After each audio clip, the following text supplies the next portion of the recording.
I got 5,000 subscribers, yay! But I don't actually have a real video lined up, so I'm just continuing normally. So yeah, let's do this. Hello everybody, welcome to the Wonky Angle, where I talk about electronic music, both new and old, and today, I'm talking about the new-ish, cover album from Deadmau5, called Where's the Drop? Alright, so this release has kind of been out for a long time on Tidal. I heard it back then, and I've had plenty of time to process it. Now that it's out everywhere, I don't have any excuse not to cover it, so let's do this. Now, I remember leading up to this release, Joel was deriding releases like BT's Electronic Opus and Tidy and Christopher Tin's Collide for doing a shitty job of combining orchestras with electronic music. He was talking about like how these things aren't really meant to be combined in the first place, they'll sound like crap, and the EDM beats take away from the power of the orchestra. I mean, personally, I'm just kind of taking Joel with a grain of salt on that one, but I can see where he's coming from, at least. So, of course, enter this album, which he was promoting as a way to, like, outdo BT and Tidy and whoever else, albeit pretty clearly billed as something very different from either release. It was based mostly around his 7 EP and some other random tracks of his. We get this collection of pure orchestral covers. Mostly pure orchestral covers. Now, just from the idea alone, this sounds like the kind of thing I would love. I mean, I love hearing orchestral takes on the work of electronic artists.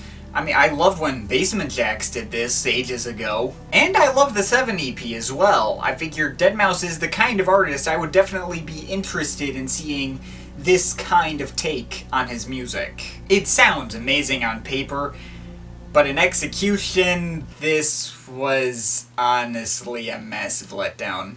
Yeah, I'm sorry guys. I gave this thing several chances. I just did not get much out of it at all. And found it to be a disappointingly dull experience. I mean, I have my problems with Electronic Opus and Collide, but I would personally rather return to either of those releases over this one. And it's not because, oh, you're just a BT stan, you think everything he does is better. It's not that at all. I'm not going to go into my problems with those other releases since I've talked about them before, but, they're hardly perfect either. But this album's biggest crime is just being kinda boring and feeling a little pointless. The orchestral arrangements basically just all sounded the same. They're just pads of strings that don't really move or change much. Sure, they sound nice, but they just get stale. After 15 tracks of this, I'm just sick of hearing it. Maybe some die-hard fans are gonna tell me, oh, what did you expect? This is called Where's the Drop? If you wanted to drop out of this, you're just really stupid. It's not that I wanted to drop. But I did want these orchestral arrangements to be more dynamic or interesting, have, some more pulse. So little happens in this album, and I didn't get a lot of emotional value out of any of it. And I want to make it clear, as I said before, I love the 7 EP. The 7 EP is just solo piano. There's far less going on in the originals than these arrangements here. Certainly no drops to be found there, but I get so much more out of the originals. These pieces are so much more effective as solo piano tracks. Being as stripped back as they are really helps create that really lonely and isolated mood. Adding the orchestra to these tracks, I've realized kinda mutes that experience. By making it sound so much bigger, that makes it sound a lot less lonely or isolated, which kinda goes against what I initially thought was the point of the originals. I mean, it's a much less satisfying experience, honestly.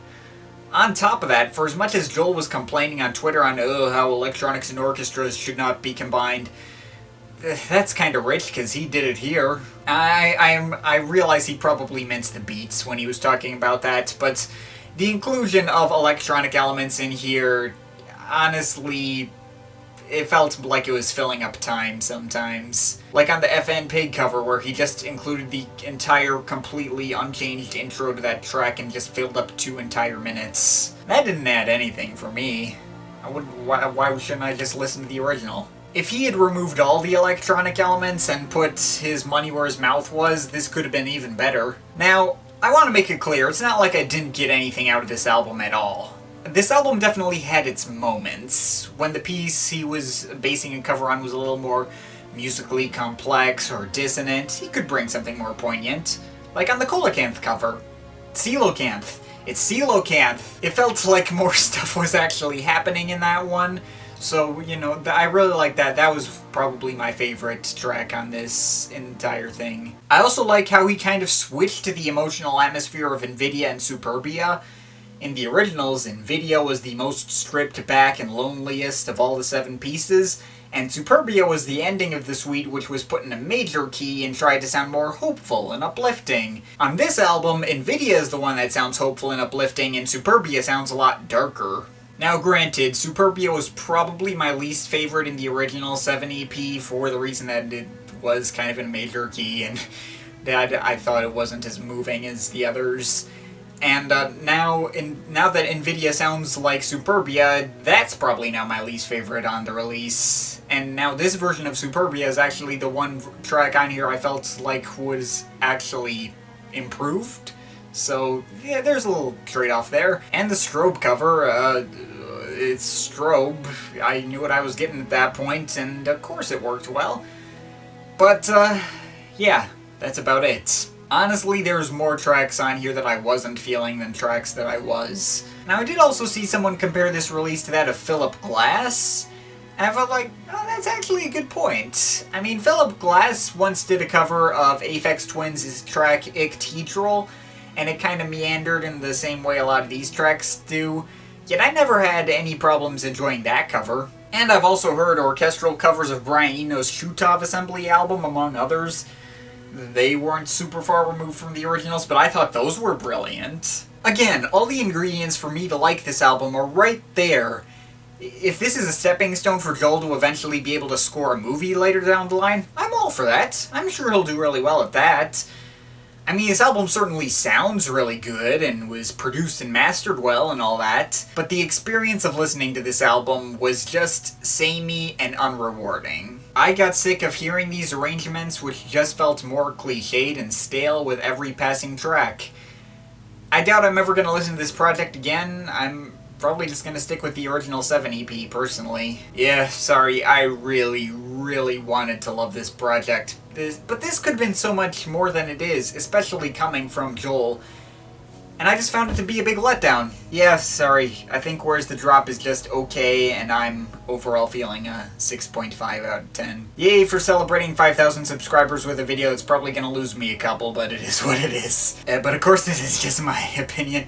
You can feel free to disagree with it, but I'd like to hear your thoughts, so leave the comments in the comment thing down there. Shout out to my Patreon supporters, they are awesome people. If you want to add yourself to that list, or make me review something, link to my Patreon is in the description. But, yeah, that's pretty much it. That's all for today. See you next time.